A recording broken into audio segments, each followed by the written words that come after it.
بسم اللہ الرحمن الرحیم۔ السلام علیکم ناظرین و ناظرات۔ آج میں ایک انتہائی اہم اور ایک سینسیٹیو مسئلے کے اوپر گفتگو کرنے لگا ہوں، اور ایک انتہائی اہم ٹاپک بھی ہے، اور سمجھ لیجئے کہ اس وقت چونکہ میرا تعلق پیدائشی طور پر ایک نوربخشی گھرانے سے ہے، تو میں اسی حوالے سے نوربخشیوں کے اندر جو خرابیاں اور کمیاں کوتاہیاں اور بدعات و خرافات در آتی ہیں، تو اس حوالے سے میری ہمیشہ یہی کوشش ہوتی ہے کہ ہمیشہ قرآن و سنت کو مقدم رکھتے ہوئے اصل تعلیمات مستند ذرائع سے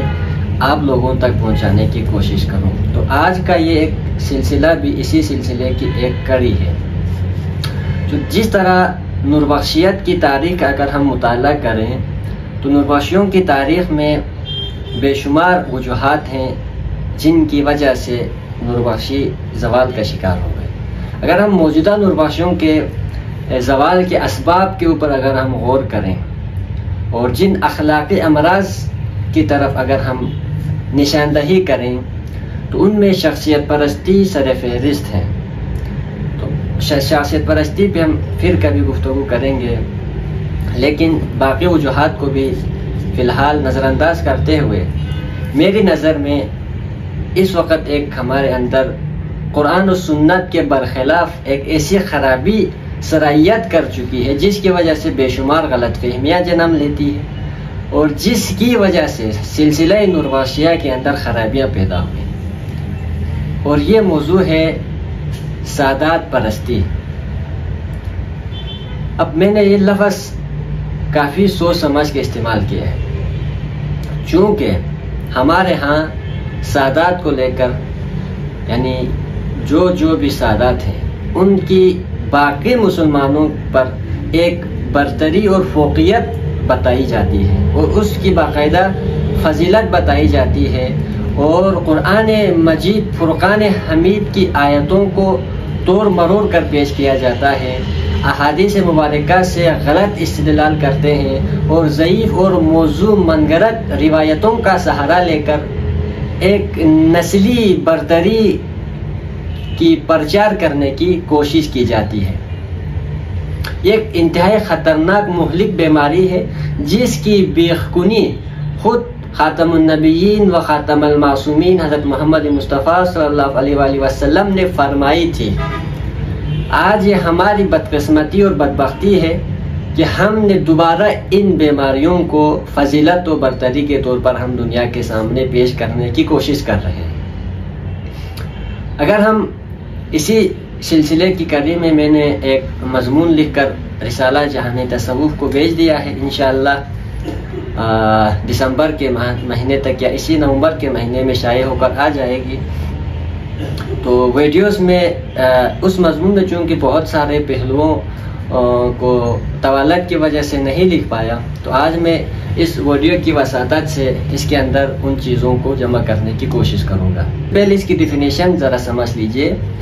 کہ سادات پرستی سے مراد میری کیا ہے۔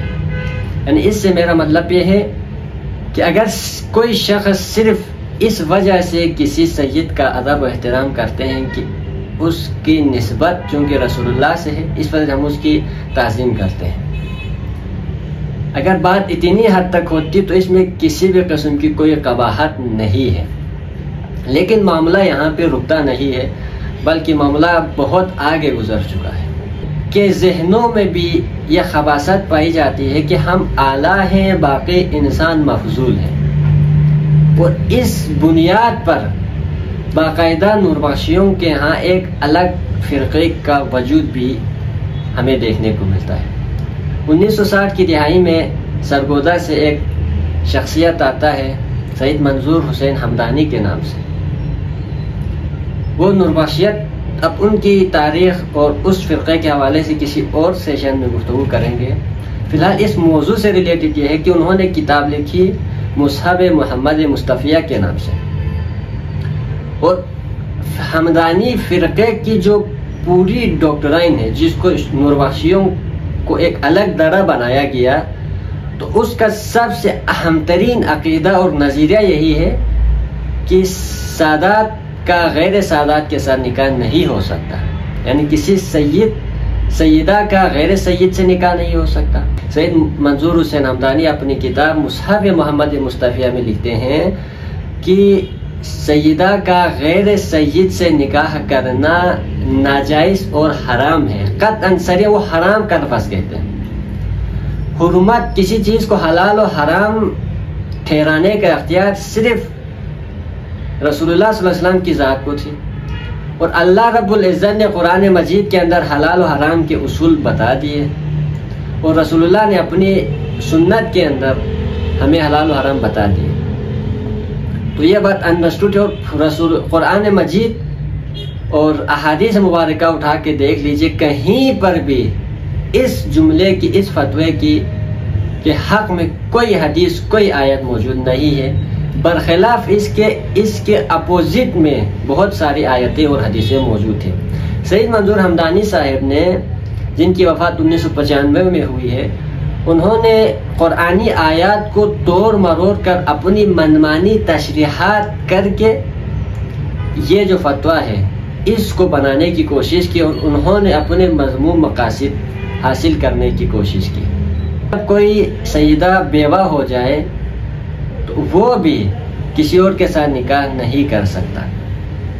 اس کے لیے انہوں نے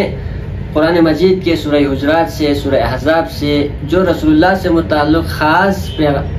پیغامات یا احکامات، ان کو بھی اپنے حق میں اس نے اپنے آپ کو مخاطب بنا کے اس نے منمانی تشریح کرنے کی کوشش کی اور عقلی نقلی دلائل دینے کی کوشش کی ہے، لیکن انتہائی سطحی سطح کے اور انتہائی منگرت اور خطرناک وہ عقلی دلیل یہ دیتے ہیں کہ چونکہ حضرت آدم علیہ السلام مٹی سے بنا ہے، اور پیغمبر اسلام اور پنجیدن پاک کی جو ذات مبارکہ ہے وہ حضرت آدم سے پہلے تخلیق ہوئی تھی، یعنی حضرت آدم اور حضرت حوا کا نکاح جو ہے ان کے مطابق رسول اللہ نے نکاح پڑھایا، حسنین کریمین ان کے گواہان تھے، اس طرح ان کو علیین کہا جاتا ہے۔ تو کہتے ہیں کہ ان 5 نفوس قدسیہ کی جو پیدائش وہ پانی سے ہوا ہے، اور پانی چونکہ مٹی سے افضل ہے، اس وجہ سے پانی کو مٹی ایک پلیت چیز ہے، کمتر چیز ہے، تو اس کے ساتھ مکس نہیں کیا جا سکتا۔ تو منظور حمدانی یہاں سے یہ نتیجہ اخذ کر لیتے ہیں کہ اگر کسی سیدہ کا نکاح کسی غیر سید سے کیا جائے، اس کا مطلب یہ ہے کہ آپ نے رسول اللہ کی اولاد پہ نعوذ باللہ پیشاب کیا ہے۔ یہ خطرناک جو نتائج ہیں وہ لوگ اخذ کرتے ہیں، پھر انہی بنیاد پہ ایک فرقہ وجود میں آیا، اور آج بھی اسی فرقے کی بنیاد پر چل رہے ہیں، تو ہم اس کی بھی انشاءاللہ بےخونی کریں گے۔ تو اب ان نظریات کا جو رد ہے وہ انشاءاللہ ہم قرآن حکیم سے کریں گے۔ ہمارے لیے پرائمری سورسز قرآن اور سنت ہے۔ اگر ہم قرآن مجید کے اندر دیکھیں تو ایک آیت اصول کی حیثیت رکھتا ہے۔ آیت نمبر 11 کے اندر یا ایھا الذین آمنوا لا یسخر قوم من قوم عسى ان یکونوا خیرا منہم۔ اس آیت مبارکہ فرماتے ہیں کہ اے ایمان والو، کوئی گروہ دوسرے کا مذاق نہ اڑائے، ممکن ہے وہ اس سے بہتر ہے۔ اب یہاں پر دیکھیے، اور میں آگے بھی جس کتاب کا حوالہ دوں گا، یہاں پہ منظور حمدانی نے بھی، اور آگے کچھ اور جگہوں پہ بھی جنہوں نے سادات پرستی کے حق میں دلائل دیے ہیں، ان کا ماننا یہ ہے کہ ہم جو سادات ہیں وہ اعلیٰ اور افضل ہیں، اور جو غیر سادات ہیں وہ مفضول ہیں۔ یعنی اس کا مطلب یہ ہوا کہ ہم برتر قوم ہیں، دوسرے کمتر قوم ہیں، اور دوسروں کی تحقیر کرتے ہیں باقاعدہ، اور کہتے ہیں کہ دوسرے عام مسلمان ہیں وہ زکوٰۃ جیسی فاسد چیزیں کھاتے ہیں، یہ سادات پر حرام ہے، حالانکہ یہ بھی غلط فہمی پر مبنی ہے۔ اس کی بھی ہم بات کریں گے۔ اب اس آیت مبارکہ کی روشنی میں اللہ رب العزت فرمائے کہ اب اس طرح انہوں نے 2 الگ الگ قوم بنائے، سادات کی قوم اور غیر سادات کی قوم، اور سادات جو خود کو سادات سمجھتے ہیں وہ دوسرے غیر سادات کی تحقیر کر رہے ہیں، تمسخر اڑا رہے ہیں، مذاق اڑا رہے ہیں، کمتر سمجھ رہے ہیں۔ اور اللہ رب العزت اس آیت مبارکہ کی روشنی میں فرما رہے ہیں کہ کسی دوسرے قوم کو کمتر نہ سمجھو، مذاق نہ اڑاؤ، ممکن ہے وہ تم سے افضل ہو،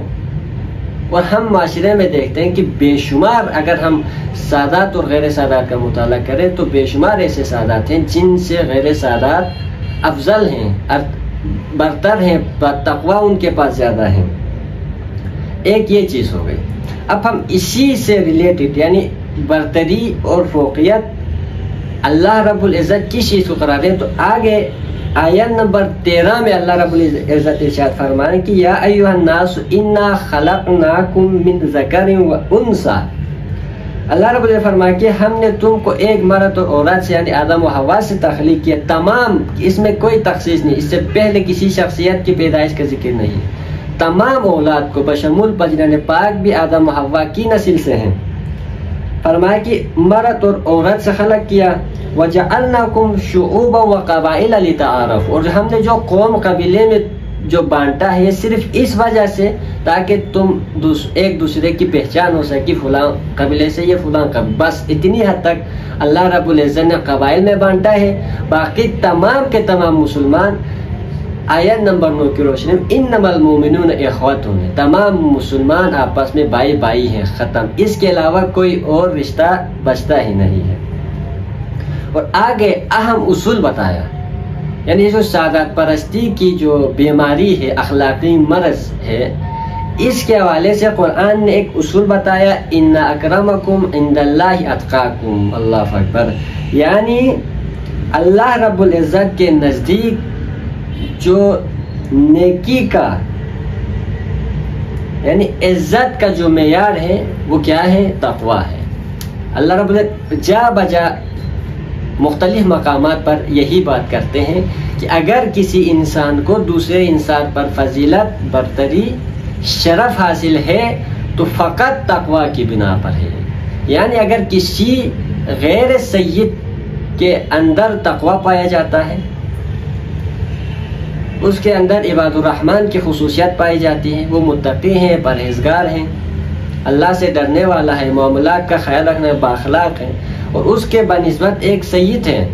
وہ بد اخلاق ہے، بد عمل ہے، بد کردار ہے، تو اس سید سے لاکھ درجہ بہتر قرآن کے مطابق وہ غیر سید افضل اور اعلیٰ ہے، چونکہ اس کے پاس تقوی ہے، یعنی پیمانہ وہ اس کو تقوی قرار دیا گیا۔ اب ہمارا علم ہے کہ سادات پرستی میں اس وجہ سے کہہ رہا ہوں کہ جو سادات ہیں وہ کہتے ہیں کہ چاہے جو سید گناہ صغیرہ کرے، گناہ کبیرہ کرے، جو بھی کرتا رہے، نہ قیامت کے دن کوئی حساب ہوگا، بلکہ دنیا میں وہ اعلیٰ افضل ہے، اور قیامت کے دن بجران پاک بلا حساب و کتاب اس کو جنت میں لے کے جائیں گے۔ امام البخشا کے عالم دین گزرے ہیں محمد حسن نوری صاحب، انہوں نے فرقہ ناجیہ کے نام سے کتاب لکھی، اس کے اندر وہ لکھتے ہیں کہ حضرت علی کی معرفت اور محبت کے بغیر کے بعد صغیرہ کبیرہ کسی بھی قسم کے گناہ کے بارے میں کوئی پوچھ گچھ نہیں ہوگی، اور وہ شخص بلا حساب و کتاب جنت میں جائے گا۔ اور آگے لکھتے ہیں کہ اسی طرح علی کو نہ پہچاننے والے کو وہ لوگ ولد الزنا اور منافق قرار دیتے ہیں۔ استغفر اللہ، یعنی قرآن و حدیث کے برخلاف کتنی بڑی خطرناک عقائد انہوں نے نقض کر لیے ہیں۔ یعنی اللہ رب العزت کی شان یہ ہے کہ اللہ رب العزت عادل بادشاہ ہے، عزیز حکیم ہے، اور قرآن میں فرمایا کہ فَمَن يَعْمَلْ مِثْقَالَ ذَرَّةٍ خَيْرًا يَرَهُ وَمَن يَعْمَلْ مِثْقَالَ ذَرَّةٍ شَرًّا يَرَهُ، یعنی اللہ رب العزت ذرہ برابر نیکی کو کا بھی حساب کتاب رکھتا ہے، ذرہ برابر برائی کا بھی، چہ جائے کہ آپ کبیرہ گناہوں کی بات کرتے ہیں۔ یعنی اس کا مطلب یہ ہوا کہ کوئی شخص ایک فرقے کے عقیدے پر اگر اس کا ایمان ہو، جس کا قرآن میں کوئی نص موجود نہ ہو،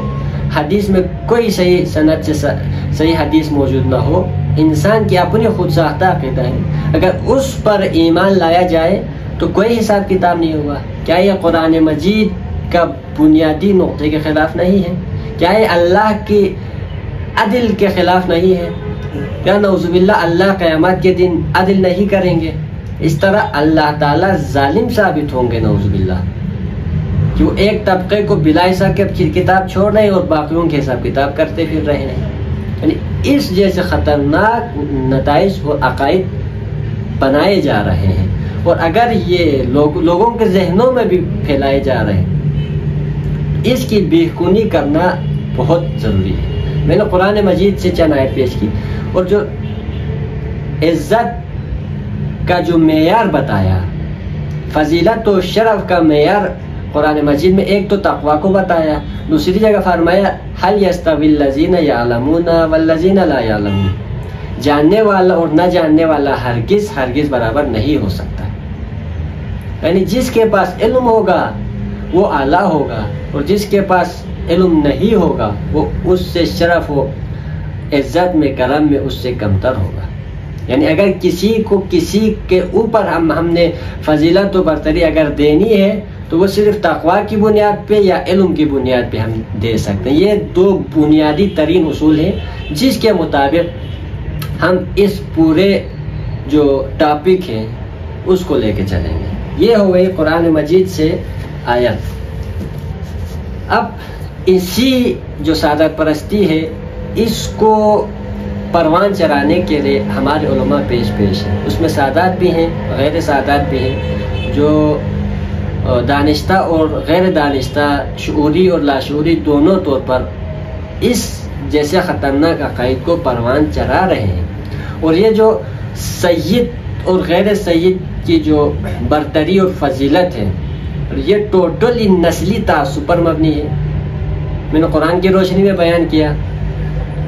یعنی ہندوؤں کا جو کلچر ہے، ہندوؤں کے اندر جو برہمن ان کو اعلیٰ سمجھتے ہیں، تو آپ یہ بات کر رہے ہیں کہ مسلمانوں کے اندر بھی نسلی تفاخر پایا جاتا ہے، نسلی بنیاد پہ انسان کی برتری کا معیار بتایا جاتا ہے۔ اس کا مطلب یعنی آپ اسلام کے چہرے کو مسخ کر رہے ہیں۔ جس طرح ہندوؤں کے ہاں برہمن خود کو اعلیٰ اور باقیوں کو اچھوت سمجھتے ہیں، اسی طرح سعادت پرستی سے میرے مراد ہے کہ جو سید ہے وہ خود کو برہمن اور باقی مسلمانوں کو اچھوت سمجھتے ہیں۔ یہ نظریہ انتہائی خطرناک اور قرآن و سنت اور صحیح حدیث کے خلاف ہے کہ رسول نے اس نسلی تفاخر کو، نسلی برتری کو سرے سے یہ ختم فرمایا،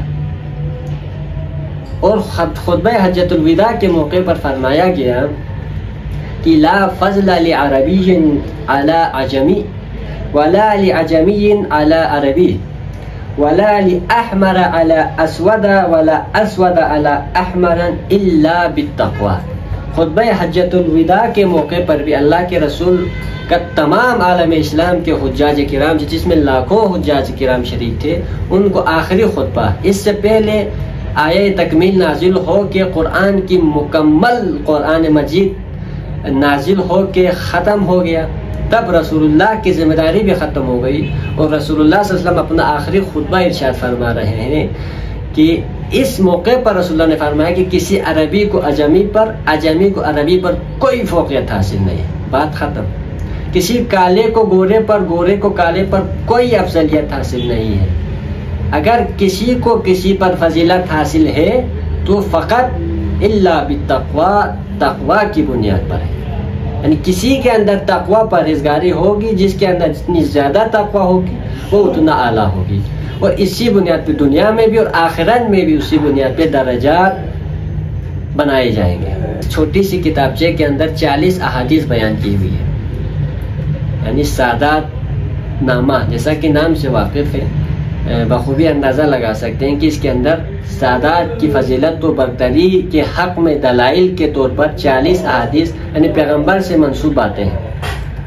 اب ہم یہاں پر چونکہ حدیث ہیں، اس میں پیغمبر سے منسوب اقوال ہیں، تو اس کو محدثین کے اصول کے مطابق ہم پرکھنے کی کوشش کریں گے۔ چیزوں سے مل کر حدیث بنتا ہے، ایک سند، دوسرا اس کی متن۔ حضرات ہیں جنہوں نے اس حدیث کو ہم تک پہنچا ہے، وہ جو پورا چین ہے جو رسول اللہ تک جائے گی، وہ پوری چین بیان کرنا لازمی ہے۔ کسی اقوال کو، کسی قول کو، کسی اثر کو رسول اللہ سے منسوب کرنے کے لیے بنیادی ترین چیز اس کی سند ہوتی ہے، اور اس کتاب کے اندر مترجم صاحب نے کوئی سند بیان نہیں کی، بلکہ تمام جتنے بھی 40 روایات بیان کی گئی ہیں ان کا رویہ حاضل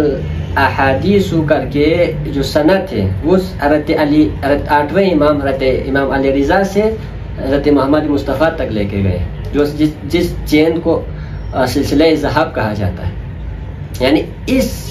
حضرت علی رضا سے اب یہ شاہ ہمدان علیہ الرحمٰن نے کوٹ کی ہیں. تو پہلی بات تو اگر شاہ ہمدان نے یہ روایتیں کسی دوسری تیسری حدیث کی کتابوں سے اکٹھا کی ہیں تو ان کتابوں کو حوالہ دینا ضروری ہے،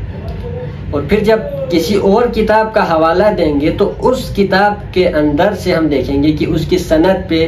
ہم بات کریں گے، سند کی جانچ پڑتال اور اس پہ جرح و تعدیل کے مطابق اس پہ تحقیق کریں گے. اگر شاہ ہمدان علیہ الرحمٰن نے کسی اور کتاب سے نہیں لی بلکہ انہوں نے خود یہ روایات سنی ہیں، وہ ڈائریکٹ تو رسول اللہ سے نہیں سن سکتا، یہ تو ممکن ہی نہیں ہے. تو لہٰذا اب شاہ ہمدان نے خود کسی سے سنی ہے تو شاہ ہمدان علیہ الرحمٰن سے لے کر ان کے اساتذہ، انہوں نے جن سے سنا ہے، انہوں نے جن سے سنا ہے، اس طرح یہ جو سلسلہ سند ہے وہ امام علی رضا پھر رسول اللہ تک کی وہ جو سند ہے اس کا بیان کرنا لازمی ہے. تو اس کتاب کی اتھینٹسٹی اور اس کتاب کو رد کرنے کے لیے اتنی بات کافی ہے کہ اس کے اندر یہ جو میں نے بیان کی یہ سند سرے سے موجود ہی نہیں ہے، اور جو روایت رسول اللہ سے منسوب ہو اس کی سند ہی نہ ہو تو محدثین کے نزدیک وہ روایتیں موضوع ہیں، منگرت ہیں، ان کا رسول اللہ سے نسبت کرنا بہت سنگین اور خطرناک جرم ہے. یہ ایک بات ہو گئی. دوسری بات، بالفرض اگر ہم کہیں نہ کہیں سے اس کی 40 روایتوں کی سند اٹھا کے لے آتے ہیں اور راویوں کے اوپر بھی جرح و تعدیل ہو جاتی ہے، ان کے پہ بھی کسی قسم کے کمی بیشی نہیں ہوتی، اور حدیث کی جو صحت ہے وہ متعین ہو جاتی ہے، حدیث کی سٹیٹس، یعنی وہ حسن صحیح ہے، حسن ہے، ضعیف ہے، موضوع ہے، کیا ہے. اب اصل کرنے والی کام یہ ہے کہ اب اگر سند مل جائے تو اصل تحقیق کا کام جو ہے، اصل تحقیق کریں گے متن کے اوپر، اصل ٹیکسٹ کے اوپر. اور یہ ٹیکسٹ کے تحقیق کے لیے بنیادی ترین اصول یہ ہے کہ وہ ٹیکسٹ انسان کے علم و عقل کے مسلمات کے مطابق آنا ضروری ہے. یہ خود امام جعفر صادق علیہ السلام سے صحیح سند کے ساتھ روایت بھی موجود ہے کہ انہوں نے خود فرمایا کہ ہم سے منسوب کوئی بات اگر پہنچے تو اس کو سب سے پہلے اپنے عقل پہ پیش کرو، اگر اپنا عقل اس کو تسلیم کرے پھر آگے تحقیق کرو. اگر تمہارا عقل اس بات کو تسلیم نہ کرے تو یہ ہمارا قول نہیں ہو سکتا، یعنی ہم یا رسول اللہ عقل میں نہ آنے والی کوئی بات نہیں کر سکتا، تو اس کو اسی وقت دیوار پہ مارو، ریجیکٹ کرو. اور دوسری جو بنیادی ترین اصول ہے کہ اس طرح کے روایات کو جو رسول اللہ صلی اللہ علیہ وسلم سے منسوب ہے اس کو قرآن مجید کے اوپر پرکھا جائے گا. یعنی قرآن مجید جو ہے وہ فرقان اور میزان کی حیثیت رکھتا ہے، یعنی حق و باطل میں، صحیح و غلط میں تمیز کرنے والی ہر تمام جس بھی کتابوں کے اندر جو بھی بات جس بھی بڑی شخصیت نے کی ہو، جس بھی بڑے شخصیت کی کتاب میں موجود ہو، چاہے وہ بخاری ہو، چاہے وہ الکافی ہو، چاہے وہ الفقہ احوت ہو، جو بھی کتاب ہو اس کے اندر موجود روایات ہوں یا دوسرے تیسرے باتیں، ان سب کو قرآن مجید فرقان حمید کے مطابق پرکھا جائے گا. اور قرآن کے مطابق آیا تو ٹھیک، اگر قرآن مجید کی تعلیمات کے برخلاف اگر وہ روایت آیا تو اس کو رد کرنے میں 1 سیکنڈ بھی نہیں لگانی چاہیے. اگر ہم اس کتابچے کے اندر موجود 40 روایات کے اوپر نظر دورائیں تو ہر کوئی معمولی سا ایسا شخص جس کو حدیث کا علم ہو، اصول حدیث کے بارے میں شدھ بت رکھتا ہو اور مطالعہ اس کا ہو قرآن و سنت پہ اور حدیثوں پہ، تو وہ ان روایتوں کو پڑھ کے بآسانی بخوبی سمجھ سکتا ہے کہ یہ روایتیں زیادہ تر موضوع حدیثیں ہیں، ان کا رسول اللہ سے کوئی نسبت ہو ہی نہیں. کیوں؟ اس وجہ سے کہ وہ قرآن حکیم کی آیتوں کے خلاف ہیں، سنت الہی کے خلاف ہے، حدیث متواترہ کے خلاف ہے.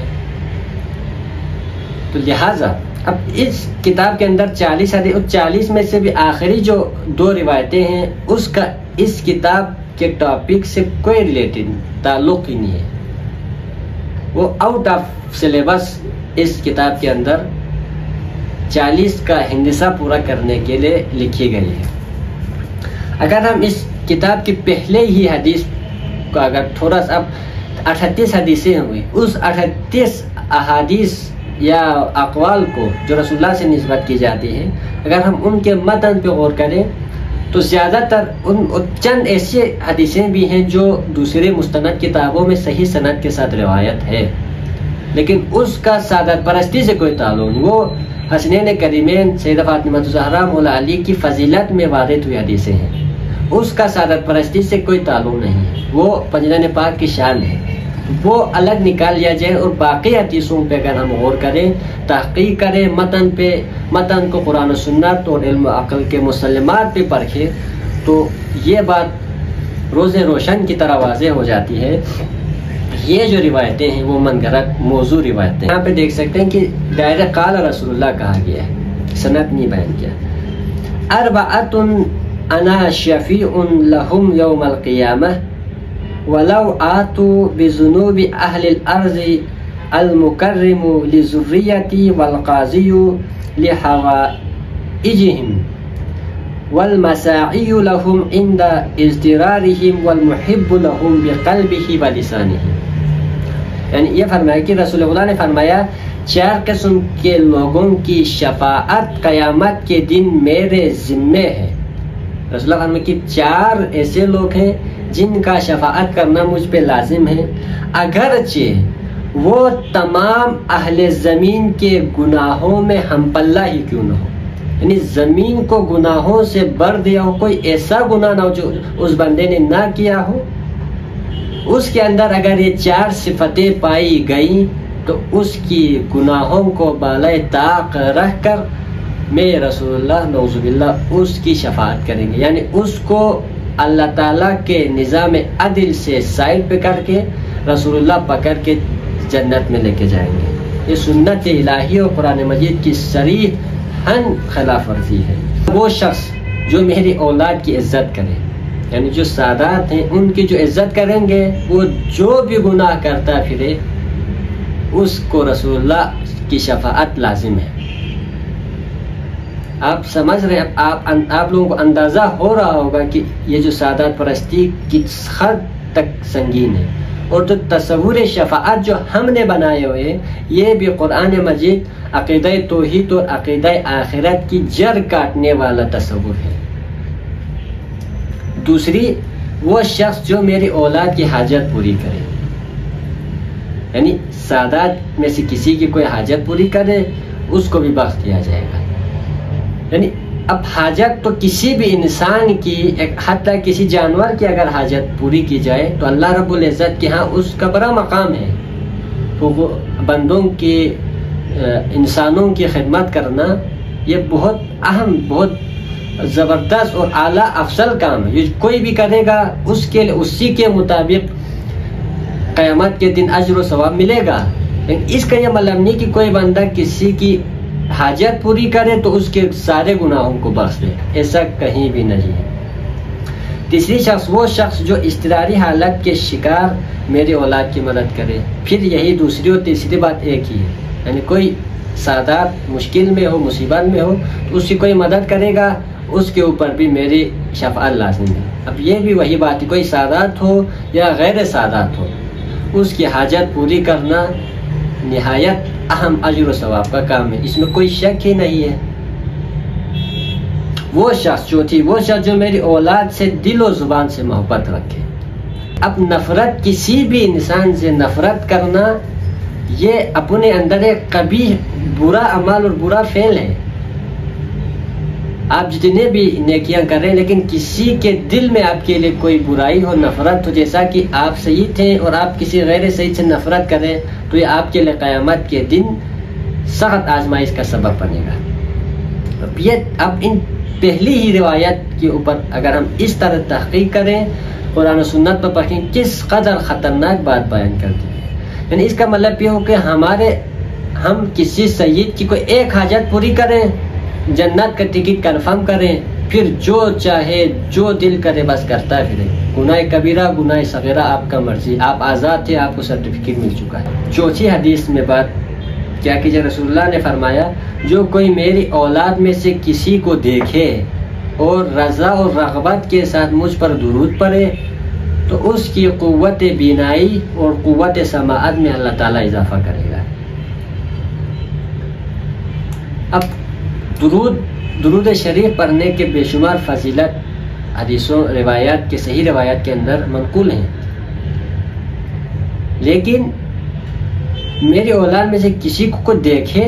یعنی صرف کسی سید کو دیکھنے سے اس کی قوت سماعت میں اضافہ ہوتا ہے، یہ بات تو کہیں پہ بھی نہیں ملتا، یہ صریحاً قرآن و سنت کے خلاف ہے۔ نمبر پیارے سے جس کسی نے میری اولاد میں سے کسی کی اس کی حیات یا اس کی وفات کے بعد اس کی قبر کی زیارت کی، گویا اس نے میری زیارت کی اور اللہ تعالیٰ ہمیشہ کے لیے اس کی مغفرت کرے گا، نعوذ باللہ۔ یعنی کس قدر لنک کر کے خطرناک نظریہ بنایا جا رہا ہے، اگر یہ عوام الناس میں پیش کیا جائے، بیان کیا جائے تو کس قدر لوگ اللہ کے حساب و کتاب عقیدہ آخرت کے بعد ختم ہو گئے۔ اللہ سے ڈرنا، تقوی اختیار کرنا، نیکی کرنا، برائی سے رکنا، یہ سب بے معنی ہو جاتا ہے اگر ہم ان روایتوں کو پڑھیں۔ چھٹی حدیث میں بات کر رہے ہیں کہ جو کوئی میری اولاد کی عزت کرے گا اللہ تعالیٰ قیامت کے دن انہی اولاد کے ساتھ انہیں محشور کرے گا۔ اس سید کی آپ عزت احترام کرتے ہیں، پیار محبت سے ملتے ہیں تو انہی کے ساتھ محشور کرے گا۔ تو آپ جس کی احترام کر رہے ہیں، آج کے دور میں بے شمار ایسے سید ہیں، اب ان کی اپنی کیا گارنٹی زمانہ سے کہ وہ جنت میں جائیں گے؟ کیا وہ نعوذ باللہ جہنم میں گئے؟ تو جس نے عزت و احترام کی اور اس نے اور بھی نیک اعمال کیے ہوں اس کو جنت میں جانا بنتا ہے، تو کیا وہ جہنم میں جائیں گے؟ فرمایا کہ میرے اولاد قیامت کے دن جنت میں میرے ہمسایہ ہوں گے۔ یقیناً رسول اللہ کی اولاد ہوں یا امتی ہوں جو نیک عمل کریں، تقوی اختیار کریں، تو وہ تو رسول اللہ کے ہمسایہ ان کو یقیناً نصیب ہوگا، اور اللہ ہم سب کو رسول اللہ صلی اللہ علیہ وسلم کی ہمسائیگی عطا فرمائے۔ چیزیں اب ایک اور حدیث میں اس طرح کہ کوئی میری اولاد کے ساتھ کھانا کھائے، یعنی کس قدر مذہب کا خیز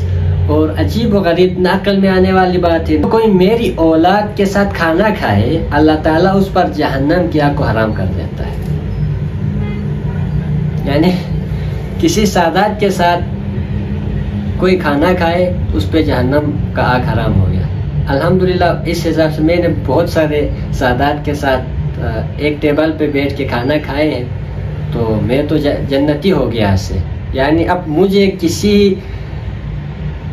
کوئی نیکی کرنے کی، اچھائی کا کام کرنے کی ضرورت نہیں ہے، اور کوئی برائی کرنے کا اگر میرا نفس کرے، میرا دل کرے، میرا کسی برائی پہ آمادہ ہوں تو مجھے تو سرٹیفکیٹ دیا جا رہا ہے جنت کا، جہنم سے چھٹکارے کا، اور مجھے کیا چاہیے؟ اگر مجھے جنت کا سرٹیفکیٹ یہاں سے مل رہا ہے اور مل چکا ہے، اگر اس حساب سے اگر اس کو صحیح مان لیا جائے تو میں تو حساب و کتاب سے ماورا ہو گیا، میں تو بچ گیا۔ اب میں نمازیں نہ پڑھوں، روزے نہ رکھوں، میرا جو جی میں یہ کرتا پھروں۔ اب اسی طرح باقی حدیثیں بھی ہیں۔ دلازاری ہوئی تو معذرت خواہ ہوں، اور کسی کی سادات کی بھی یہاں پر دلازاری کرنا مقصود نہیں ہے، بلکہ ایک دینی طالب علم ہونے کے ناطے قرآن و سنت کی صحیح تعلیمات پہنچانا مقصود ہے۔ اور اس طرح کی جو کتابیں ہیں جو غلط عقائد، غلط نظریات عوام کے اندر